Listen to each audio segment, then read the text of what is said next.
you're like me, you may wonder, how do history and art history relate to each other? To think further about this question today, I'm joined by Neasa MacErlean. Neasa is a journalist and author of a recently published book, Telling the Truth is Dangerous, about her grandfather, Robert Dudley Edwards. And I've recently completed an art history and museum curation master's at the University of Sussex. So through those studies, that subject of what is history, what is art history, how do they relate to each other, that's become a real topic of interest for me. And Neasa, being part of what could be said as like one of the leading families in Ireland when it comes to historians, her grandfather being professor of history, modern history, Irish history at the University College Dublin for 35 years. Is that correct, Neasa? Yeah, that's right. Yeah, that's him in the picture there. Yeah, as he was starting out on his career. Yeah. Gosh, and he was really pivotal, I think it's fair to say, in how history as a discipline and an instrument of state developed over time. Absolutely, yeah. He and his great colleague at Trinity, Professor Theo Moody, they battled on together for 20 years to change history into something that was much more scientific than it had been before. Because most countries around the world, history, you could have renamed it patriotism. It was there really to serve the people who led the country, and it was to persuade people that, especially young men, that their country was worth laying down their lives for if they wanted to call upon them for that, which often happened. And Dudley, as he was known, and Theo Moody thought that people should have more choice and more knowledge about their lives, and that's why history started to expand. Gosh, yeah, so interesting. There's so much that we can unpack in this conversation today. But we're going to do a series of three interviews. This first one, I think, is setting the scene. We're looking at the broader question of what is history, what is art history, and how do they relate to each other. And the second and third interviews, we'll be speaking to each other about our recent works and also examining further that sort of intersection between history and art history in both of our projects, our recent projects. So to kick off today, I was going to talk to you and ask you about how you think historians and art historians have seen each other in the past. I think in the past and probably in the present that the historians stay quite far away from the art historians because you have to have some kind of aesthetic understanding to be an art historian. I mean, we'll see this a bit more in future if we have robots writing about art history. Will they actually miss the soul of the work that they're studying? But so I think not all historians would have this aesthetic appreciation, and they're a bit nervous about it. On the other hand, art historians really do have to understand history, so they probably are closer to history than vice versa. But I'd just say that there are an awful lot of similarities between the two areas, and they could collaborate a lot more. And your thesis is a really interesting example of that. And I'd just say, just very briefly, it's many people who know about art history would be very interested in the relationship between art and the art market, because the art market and the funding and the sponsors is a kind of engine there pushing art forward. With history, you actually have a history market, though it's never really described like this. And the history market comes from what I was referring to a minute ago, which would be the leaders in a country trying to set the agenda so that people would fall in behind them. And if you just look to America at the moment and President Trump's MAGA agenda, Make America Great Again, he's referring to what he sees as history, and he's just fallen out with Canada because he disagrees with their view of history about what did Ronald Reagan say about tariffs, for instance, is a great example. So historians are always responding to that market, either positively by supplying what the leaders want, or negatively in responding against it. And just another example of that is We have a lot more women's history now, and that partly reflects the fact that society is much more equal than it was 50 years ago when women's history was starting to take off. Okay, yeah, that's so interesting. And you touched there a little bit on the similarities between history and art history. Maybe we could dive into that a bit further. Um, are there particular areas that you think where history and art history really are aligned? Yeah. There's see one of the words that unsurprisingly you use in your thesis is perspective, and that's a huge word in history. Up until 1945, there was just one perspective, which was, we're not quite sure where it came from, but it was sort of maybe close to God. It was a bit linked into what we thought God would want. You see, the British history was being written as if it was the study of progress in a Protestant empire with which God agreed. So there was only one perspective, a very obviously very elite perspective, reflecting the monarchy, and other countries used to follow that perspective. And there was an explosion really after, literally, and after metaphorically after World War II, when people realised that this was no longer the study of progress, and that they had to take different perspectives. And in fact, like your picture has two different perspectives melded into one, and many other, that's literally, and then metaphorically many other perspectives in there, and that's the same as history. See, women's history has a different perspective. Economic history tends to look from a very long viewpoint at history over generations to see how the economic cycles are recurring. Yeah, that's Yeah, yeah, it's certainly in my studies, I guess the buzz phrase now is you're sort of looking at different types of history through the lens of a particular aspect. So it might be feminism, or it might be, as you say, economics and so forth. But that really sort of broadens out history, but also I think broadens out art history as to what you can look at. I see the work that I've been doing is more like excavation, and there are several layers that you can excavate through, sort of art history archaeology, so to speak, which makes it endlessly interesting as a subject to study. Thinking as well, yeah. Sorry, not just about the similarities, but also the differences. Did you have some ideas about that? Yes, actually, the differences would be that they're starting to narrow, I'd say, in some ways, because probably history was really looking at used to be political history, and then wars and conflict, those sorts of issues, empire building, whereas now it's coming into social history as a big area. And of course, you looking at what you've written, you're placing in context in the social context the characters, the figures who appear in John Butts's painting. So that's a similarity. Yeah, they're getting closer. There was just actually one other difference. Actually, no, this is a similarity.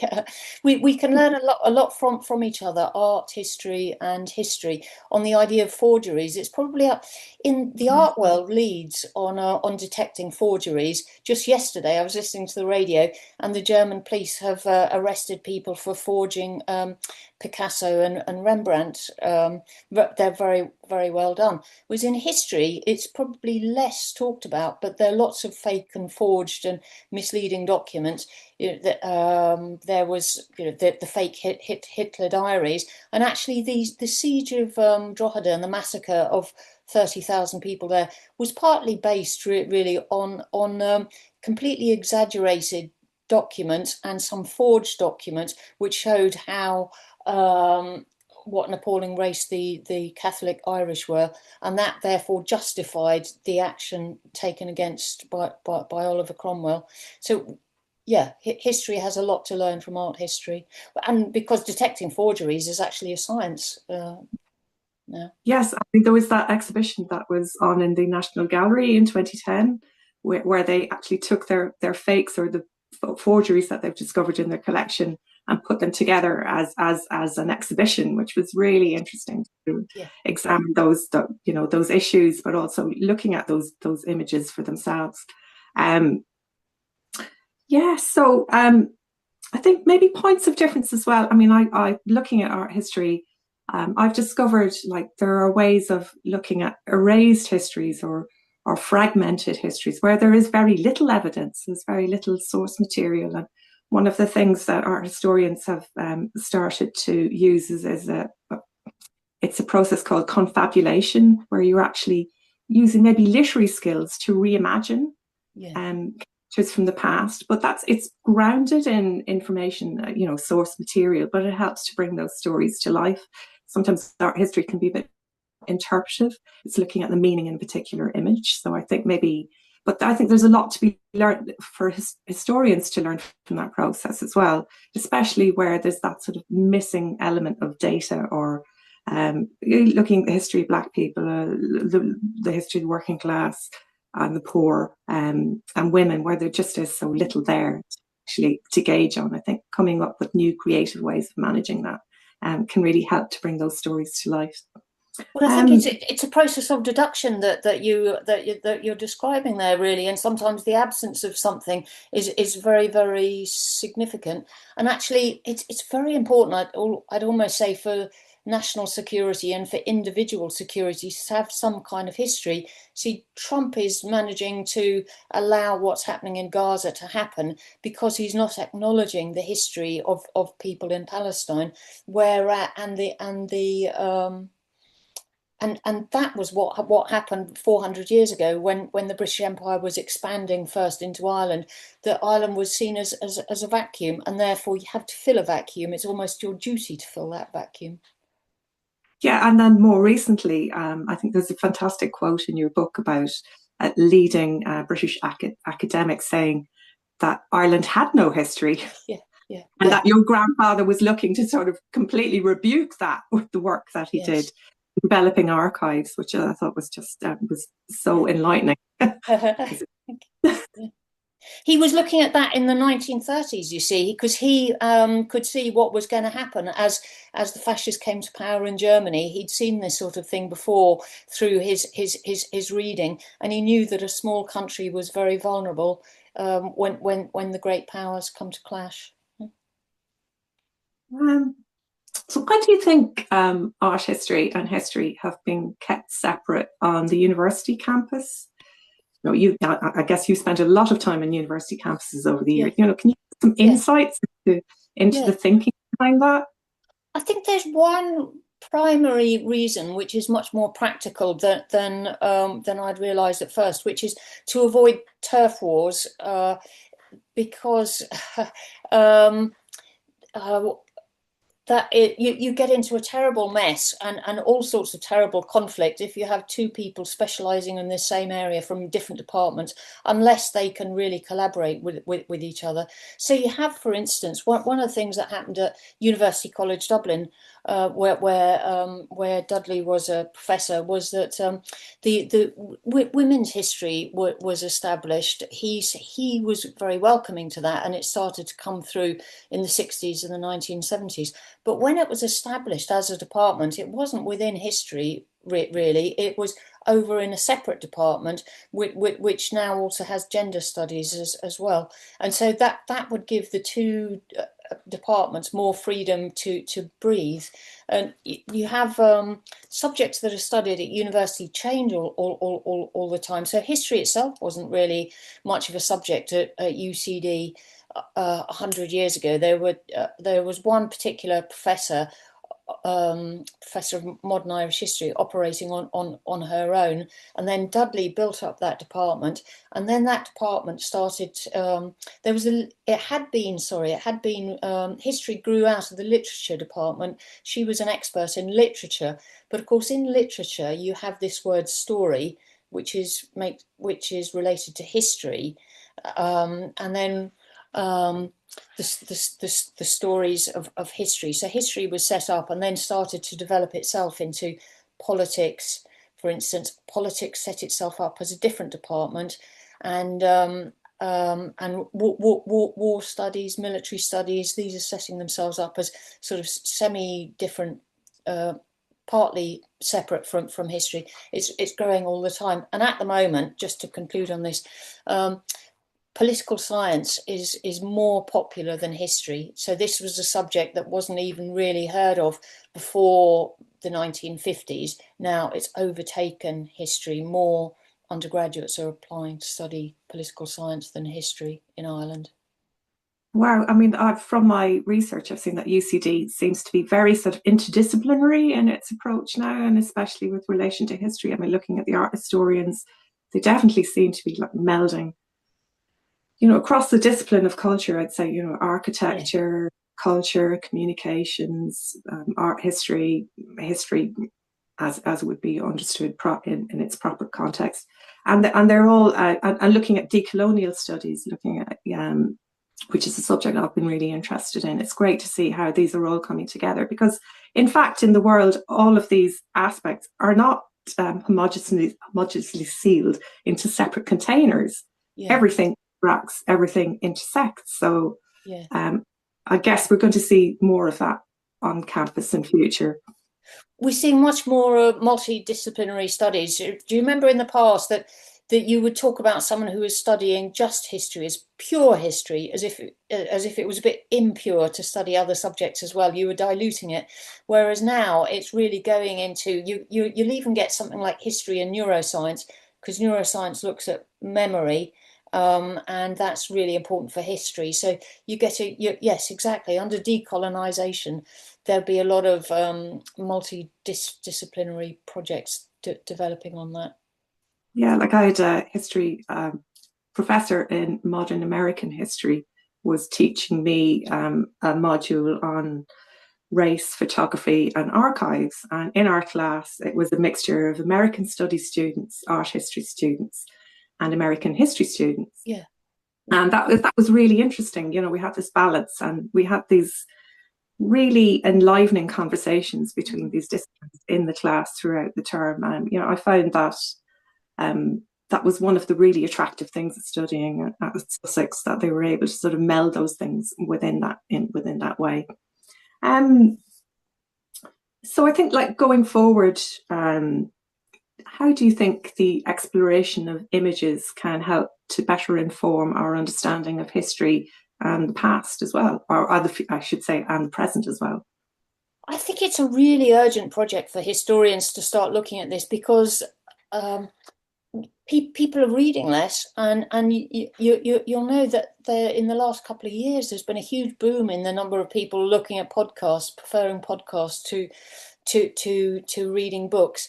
And so there you're getting images, you're getting videos, and historians are going to have to take that on board and start doing more of that. And also with the fakes, going back to fakes, fake images are going to play a big role. We've just had the election for Catherine, in which Catherine Connolly has become the president of Ireland, and there was a fake video put out saying that she was withdrawing from the campaign 2 days before.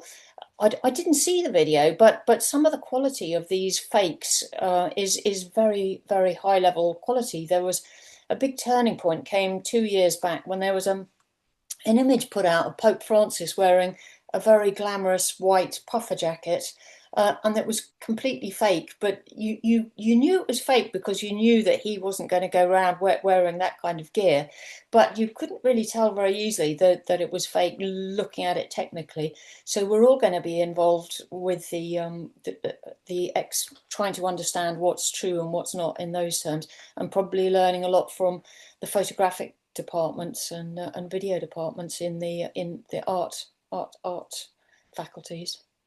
Yeah, no, I'd certainly embrace those sentiments. Yeah. I mean, I think visual literacy and critical skills, where you're able to analyze the visuals that you're looking at, have never been more important. Yeah, especially with this element of AI and what's real and what's not real. And I find it heartening to see that leading corporate consultancies now are now looking to